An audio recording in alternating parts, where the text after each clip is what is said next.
Hello everyone, this is Christian Mel at Exiton Interactive, and in this video we are going to create our first Angular component. And as usual, just to remind you that you can find a link to the article for this video in the description below.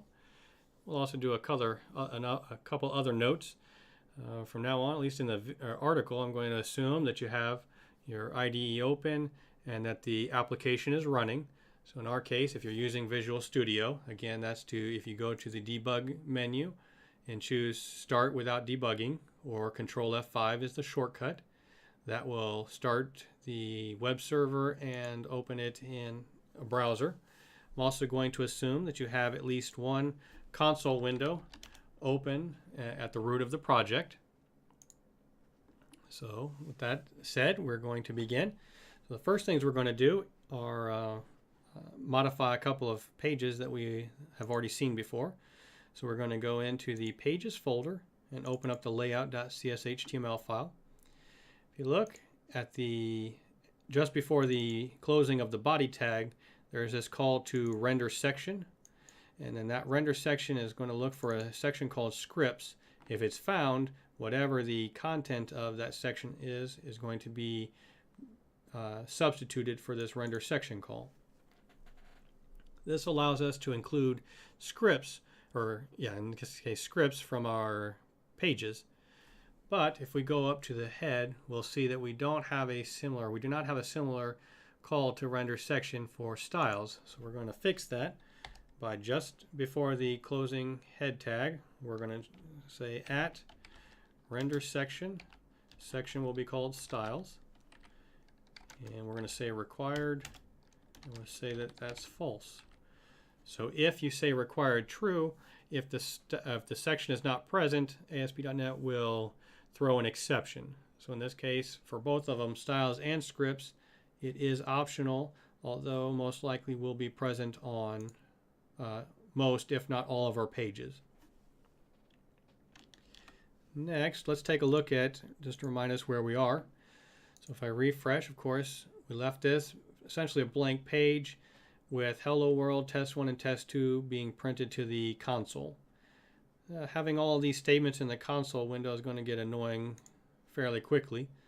So what we want to do is go to our source folder, and inside that the app folder, and open the main.site.ts file. What I'm going to do is modify this console log statement by changing it to main.site.ts. I'm going to leave it just so that we can see that the bundle is still being created correctly. So this will be the only statement that we have in the main file. So I'm going to save and close that. Go back to our console. We type in npm run build. That will rebuild our bundles. And then we'll check out the result in the browser. So that looks good. We'll open the browser. And now we have just the single statement to the main.site.ts, or the console statement. So that's good. Next thing to note, in the layout.cshtml file, we have these environment tags. These environment tags are called tag helpers. And in the case of the environment, which is provided from Microsoft, it will conditionally include whatever content it has, depending on what we say in these include and exclude statements. So on include, what we're saying is that if the environment is development, include this link.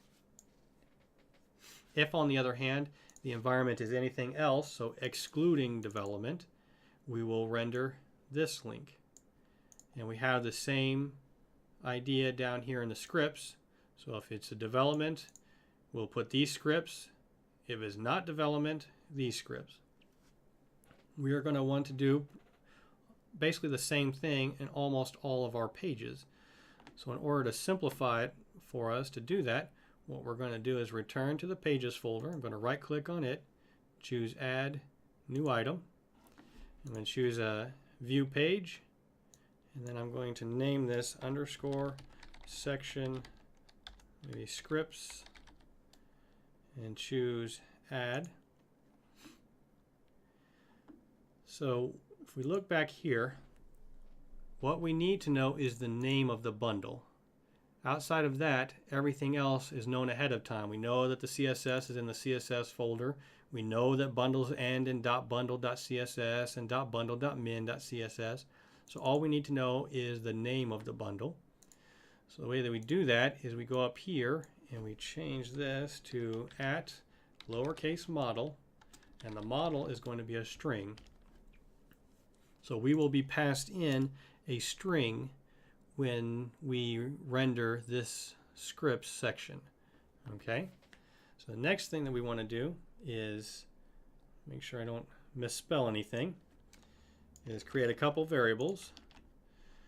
So these variables are simply the relative paths to the bundle. So we know that it's a JavaScript bundle. It's going to be contained in the JS folder. The model, the way we have access to the model is this uppercase model. So we'll use string interpolation on that and then end with the appropriate .bundle extension, whether it's a development or it's a production build.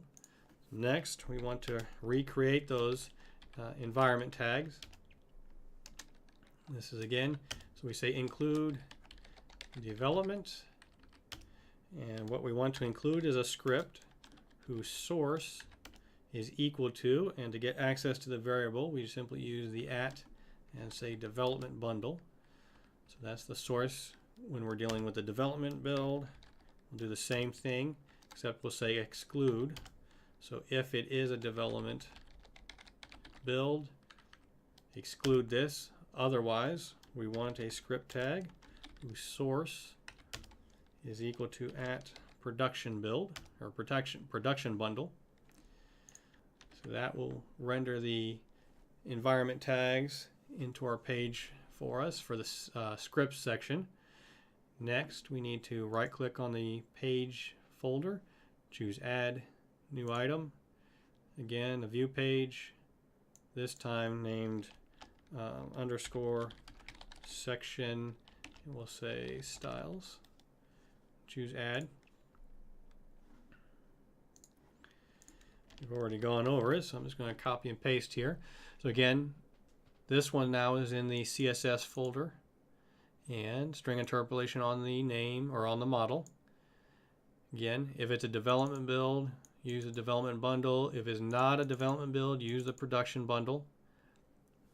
One thing to note here is that these paths are relative to the www root folder, and that's because in our application the content root is set to that folder, so we want to have it relative to that. So we'll save and close those two.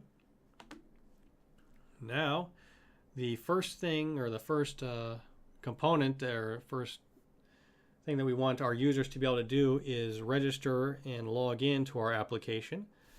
So to further that, we are going to right click on the pages folder and choose Add New Folder. I'm going to name that account. And now I'm going to create, I'm going to say right click on the account folder we just created, choose Add New Item. I'm going to choose a view page, and I'm going to call that view page Login. Choose Add. Do a little cleanup here, the model. So when I chose to create a view page, what happened? Visual Studio created this .cs.html file. It also created a background model for me in the Web UI Pages account namespace, so it's called Login Model. It has some model associated or an action to use when we get a GET request. We'll cover all this stuff later. So we'll close that. Now I'm getting all these red squigglies here because a plugin that I'm using for Visual Studio called ReSharper does not have, or did not have the last time I checked, support for Razor Pages yet. So what I'm going to do is I'm going to save, close that, and go back in. And, oops, go back into the right thing. That'll at least take care of part of the problem. We'll just ignore the fact that that Pages is written in red up there. So the first thing that I want to do in this page is I have a code block here, and I want to deal with something called the view bag. So I'm going to say viewBag.title is equal to, and we'll say account login. So the view bag here is a dynamic object, And so we're able to put whatever properties we want on it. In this case, we're putting a property called title. If we return to the layout.cshtml file, we will see in the head tag, in the title tag, we'll see a call to view data that's through a string indexer called title, which is exactly the same title that we're using here. So that way we can pass in account login. So the title of the page then will be account login -web UI, and that will of course show up in the tab of our browser. So I'm going to close the layout file now. Next thing we want to do is to include styles and scripts. So I'm going to say @section. And I'm going to do styles first just because it's rendered in the head of the page. And here we want to render that partial, so we'll say @HTML, so it's the HTML helper, and we'll say partial. We give it the name of the partial, so in this case the styles. And we of course need to pass in a string model, and we're going to call that account-authenticator. So typically what I'm going to expect to have is the name of the bundle. So this is the name of the bundle. Name of the bundle to be equal to the controller, which in our case would be account, and the action, which for this page would be login. And then we would have one similarly for register, so it will be account-register. But each of those pages are going to be, I'm going to guess they're going to be identical. What we're going to have is an Angular component on them, and that component, depending on whether it's on the login or the register page, will show the UI that's appropriate to logging in or registering. So there's no need to create two different bundles to display the exact same information. So in that case, I'm just going to call it account-authenticator. Actually, we're going to copy that since I use it all the time now and afraid of mistyping it. So we're going to go back here and do a section, and we need our scripts section, of course. Again, @html.partial. And this partial is the scripts with, the same model. Next, I'm going to create a div, and I'm going to give it a class of account login. And of course, the reason I'm doing this is that, again, we're going to send the same bundle to both the login and the register page. So in case I want to style something differently, depending on which one I'm on, I'll give it a different class. In the content, we're just going to say h1, and we'll just say login. We are going to cheat a little bit here and create excuse me, an authenticator tag, and we'll see this later, but this is going to be our Angular component. So for our login page, we're done for now. Now we're going to return to the account folder, right click, choose add new item, and we're going to again include or create a new Razor page called register. Choose add. Do the same monkeying around. As a matter of fact, I'm just going to copy and paste here. So again, we have the same register model was created for us. Let me save the file and open it up again. So again, setting the title, this time account register. We have the same styles and scripts references. And this time also we're going to give it a class of account-register, h1 content register, and again the authenticator tag. We can save that file and we can close both of those.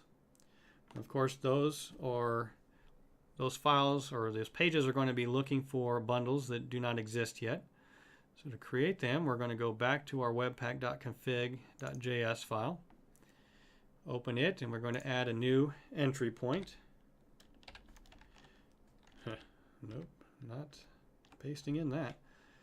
What we called it was account-authenticator, and that is equal to our function. And again, we're going to pass in the same name. So again, once we create our bundles again, we're going to be looking for an account authenticator TypeScript file and SAS file. So we'll close the Webpack config. We'll go back up to our app folder, right click on app, choose add new item. And this time it's going to be a TypeScript file. And we want it to be account-authenticator.site.ts. Choose add. And you get additional points if you've already guessed that this file is simply going to have a console log statement. So we'll put a console log on here. We're just going to say account-authenticator. We'll close that. We'll go down to our SAS folder. We're going to right click on it, choose add new item. We want to create a SCSS file. Again, account-authenticator.site.scss. Choose add. This one, what we're going to do is just say account-login. So that was the class that we put on the container for the login page. And I'm going to start my creation of the most beautiful design ever. And we're going to say color for the H1 on login to be blue. And for account register, we're going to say the H1 should have a color of purple. All right, so we're good to go there. Collapse those. We are going to return to our console and we'll say npm run build. And we'll give it a moment here to rebuild those bundles.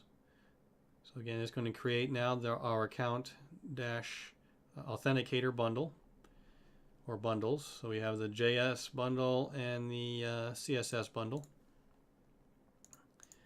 We're going to return here, and now what we're going to do is we're going to say account login, and I'm going to go ahead and do the same thing in a new tab for register. So if we look in the console, we're getting the account authenticator statement. Login is in blue.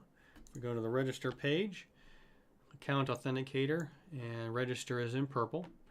One thing I did forget to mention is if we look back at our pages, so the convention is anything within the pages folder, you reach it by doing slash, and then if it's in a folder, the folder name, and then slash the file name. So that's why we have paths slash account slash login and slash account slash register. All right. So now we've created the pages here. And it's about time that we do something other than just make console statements. So to do that, we're going to create our first Angular component. And what we're going to do is we're going to delete this, pretend like you did not see that already there. And we'll give it a second. Now we're going to go to our source folder. We're going to right click on it, choose add, new folder.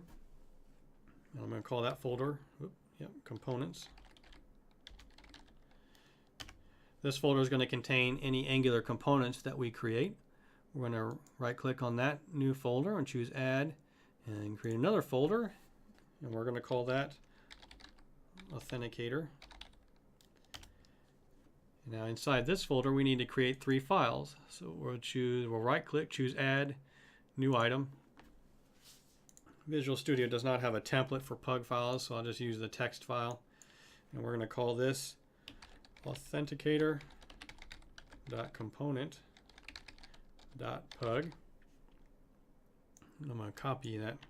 I'm going to use that again. I'm going to choose add. In there, we're just going to make an H1 tag, and we're going to call this, we're going to put hello world. So it's back again. We'll choose save, close that. Turn to our Authenticator folder, choose add new item. This time is going to be an SCSS file. It's going to have the same name, authenticator.component.scss. We'll choose add. In this case, we're going to continue our creation of the best design ever, and we're going to give the H1 in here a color of fuchsia and save. Close that file. We have to create one more file. So new item, and in this case the TypeScript file. Again, same name, authenticator.component.ts. Choose add. Okay. I think first thing maybe we'll do is we'll create the class. So we'll say export class, and we're going to call it Authenticator component. For now it'll be an empty class. Now we'll go back up here and we need to import, make an import statement. So we'll say import. What I like to do is have my curly brackets and then say from, and then do the statement now. So this will be from Angular core. And what we need to import is the component. Now the reason I like to do the angle brackets and then put from is now I have IntelliSense helping me out. So I'm going to choose the component. So we need to take this from just a regular JavaScript class and convert it into an Angular component. So we do that by saying @component, and we put in an object. First thing we're going to say is selector. The selector is a string, and in our case it's going to be authenticator. This authenticator string here, if we go back and we look again at our page, if we go back to the login page, as I mentioned before, we have this authenticator tag. That is exactly the the selector for our component. All right. So next thing we need to tell it is the template.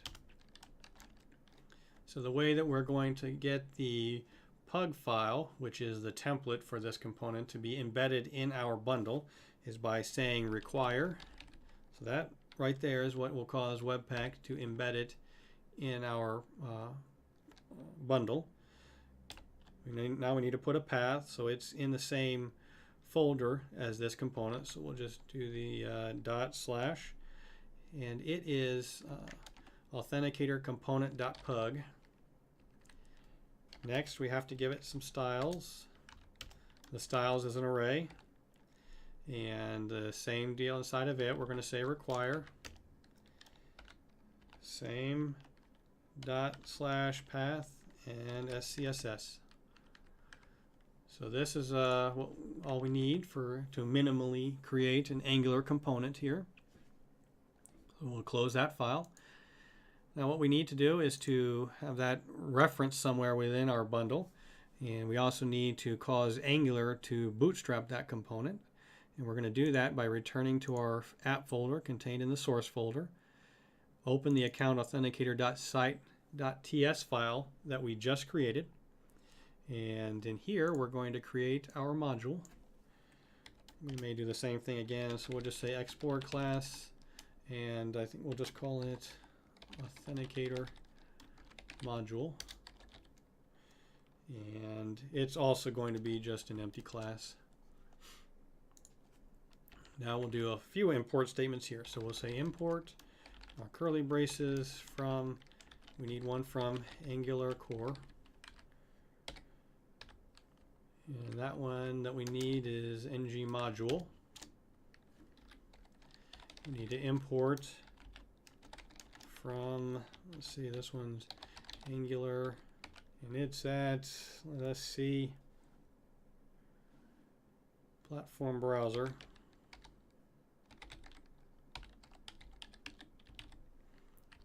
Platform browser, and what we need is the browser module from that. Next, we need an import this from Angular, I believe, platform browser, I think it's dynamic. If we go and look, we should have a function in here. Yep, platform browser dynamic. Next, we're going to want to import our component. So we'll say from. Now, if we notice the structure, we're in the app folder. So we need to go up one level. Now we need to go into the components folder. We need to go into the Authenticator folder, and we need the Authenticator component. If I've managed to type all that correctly, we should get our IntelliSense to say Authenticator component. Great. So now we need to create or to convert this class into an Angular module, and we do that again at ng module. We need to pass in an object to that. Make sure I get this right. So first off, we are going to have an imports statement. The import statement is an array, and it's going to hold the, for now, browser module. Next, we're going to have a declarations array where we declare our Authenticator component. And finally, we'll have a bootstrap property, which is also an array, and also we're going to have Authenticator component. We need to bootstrap it since it is a root component. So that creates our module. Now we need to tell Angular to actually bootstrap everything. So what I'm going to do is create a variable called platform, and that's going to be equal to the invoking of the platform browser dynamic function. Then I need to say platform.bootstrap module, and we give it our Authenticator module. Now, once we hit save here, since this is in a file that was already referenced within our bundles, Webpack should recreate our bundles for us. So hit save, and I go in, and I forgot to restart the watch. So we're going to say npm build watch. And we're going to pretend like that. Long day. npm run watch. We're going to pretend like that was already going before we hit save.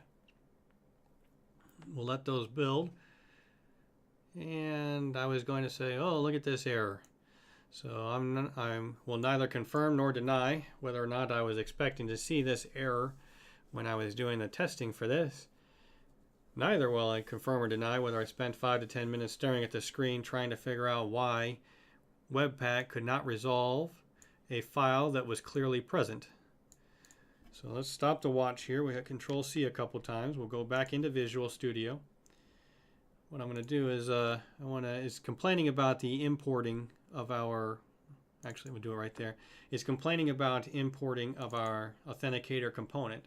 So one thing we'll test is if we go ahead and we put the .ts file extension on here, which doesn't like us to do. So if we go back here and we go, let's clear the screen, and we do npm run build, what we will see is that our error goes away, and it actually succeeds in creating our bundles. So then we're going to take that off of there, ignore the fact that something crashed, and we will go into the webpack.config file. So what we need to do is to tell it to resolve certain file extensions. So we'll go down to the exports object. We're going to create a new property called resolve, which is an object. And make sure it's resolve and not resolves. It's resolve, and it's going to have a property inside of it of extensions. That extensions is an array, and we'll put .ts and .js. So now if we go back to our console, clear it, npm run, and I will do the watch at this time. So what we'll see here is it will be able to build our bundles successfully, and again we do not have to have the extension on our import. All right, So now that that's rebuilt, let's return to our browser. We'll refresh this, and you'll see here in the console that we have it telling us that Angular is running in development mode. And then we have the hello world statement here. So again, the login is coming from the page itself, and the hello world is contained within the template of the Angular component. We'll do the same thing, refresh here, same information. Of course, we have our beautiful color scheme. One thing to note is what's happening here is that Angular is taking the component or the tag that we called Authenticator and putting the template within it, and the styles associated with it are getting entered into the head tag of our browser window. All right. So with that done, we have finally created our first Angular component and displaying our hello world message in something other than the console window now, or the console. So in the next video, we will actually do something interesting with this component. And until then, I'll talk to you later.